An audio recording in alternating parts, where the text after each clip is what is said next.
This is another video in the series I am recording on how to talk to children, especially in this case, how to listen to them. In this episode that I'm recording today, I'm talking about how to listen to a complaint. Children need to feel safe to talk to us. They need to know that we understand them, that we want to listen to them, that we want to see things from their standpoint. But many times they don't feel safe, or when they open up to us, they feel in some way disappointed or even betrayed. Some children say that they have this longing of opening up to their parents, to tell their parents something that they don't like about them, the way how they respond to them, the way how they act. But on many occasions, parents are defensive. They try to justify what they do in such a way that the child always feels like he or she is wrong.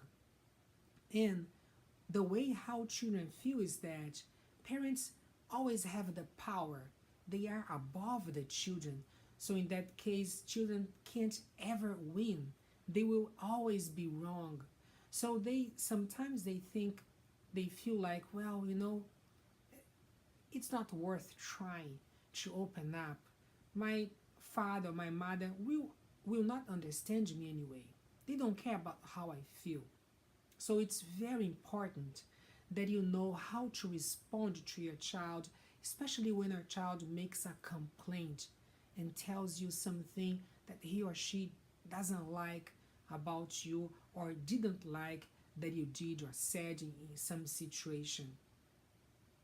And one thing has to do with your body language. When your child complains, how do you look at your child? How is your face? And I have seen some parents, when their children say something about them that they don't like, the parent kind of has a look like frowning the front, and the child already feels it's not safe. I shouldn't try. And after that, there is a justification that the parent makes. So I'm going to give like 2 examples so you have an idea how it can help. So let's say that your child tells you, you never listen to me. And then you say, well, that's not right. I'm listening right now, and I always listen to you. So you have just proven that you don't listen, because that's what you just did. The child wants to tell you that you don't listen, and you said that it's not right. So you didn't listen again. But let's say that instead of doing this, you say, oh, is that true? So you don't feel good about talking to me, right? Sometimes when you tell me what happens to you, you feel like I don't do a very good job about understanding you, about putting myself in your shoes. Is that what happens to you? Would you tell me more about that? So now you listened. And even though you said, or you accept, or you took ownership about not listening sometimes. Now, I want to give you another example. Let's say that your child tells you, well, you are loud sometimes. You yell at me, and I don't like that. And then you say, well, it's obvious. I have to yell at you, because if I talk to you nicely, you will not do what I'm asking, so I have to yell. So you might be right in what you are saying, but you just again didn't listen to your child. You didn't make your child feel understood. But let's say that you respond in a different way, and you say, oh, so you feel bad when I yell at you. So that is something uncomfortable to you. And you'd like me to talk to you differently, to respond in a different way, right? So is that how you feel? So you see that now you truly listen to your child. You took ownership of what you do. So there are some things that are very important in terms of listening, especially listening to a criticism. One is empathy. You try to see things from the standpoint of your child. You try to put yourself in your child's shoes and you talk about your child's feelings. So, in the case that the child said, "Oh, you never listen to me," and then you say, "So you feel frustrated, you feel disappointed that I don't listen to you." So, you see these two magical words, frustrated, disappointed.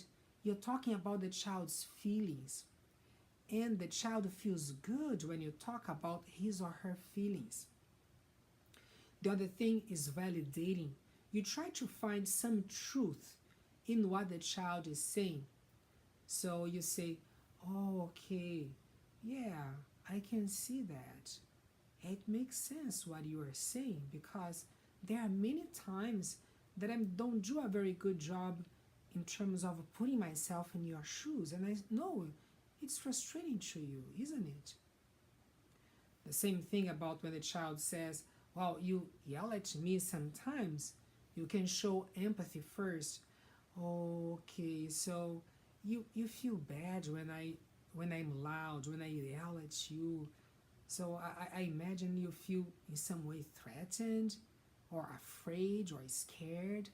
Is that how you feel?" So you see that now you're talking about the child's feelings. So the second thing is validation. Yeah, I think you are right. Because there are some times that I become nervous, I become upset, and I yell at you, and I know it's kind of scary to you or it's distressing to you. You don't like that, right? Would you tell me more about that? And you see also that you invite the child to talk more. And when you do that, the child will open his or her heart. But the child needs to feel safe first. To have that safety, you give the child the opportunity of opening up and you show that you are open, you are flexible, you can really listen to the child. So sometimes you need to focus on the child's feelings instead of focusing on your feelings. You need to put yourself in your child's place so your child will feel that it's really safe, that he or she can open up to you.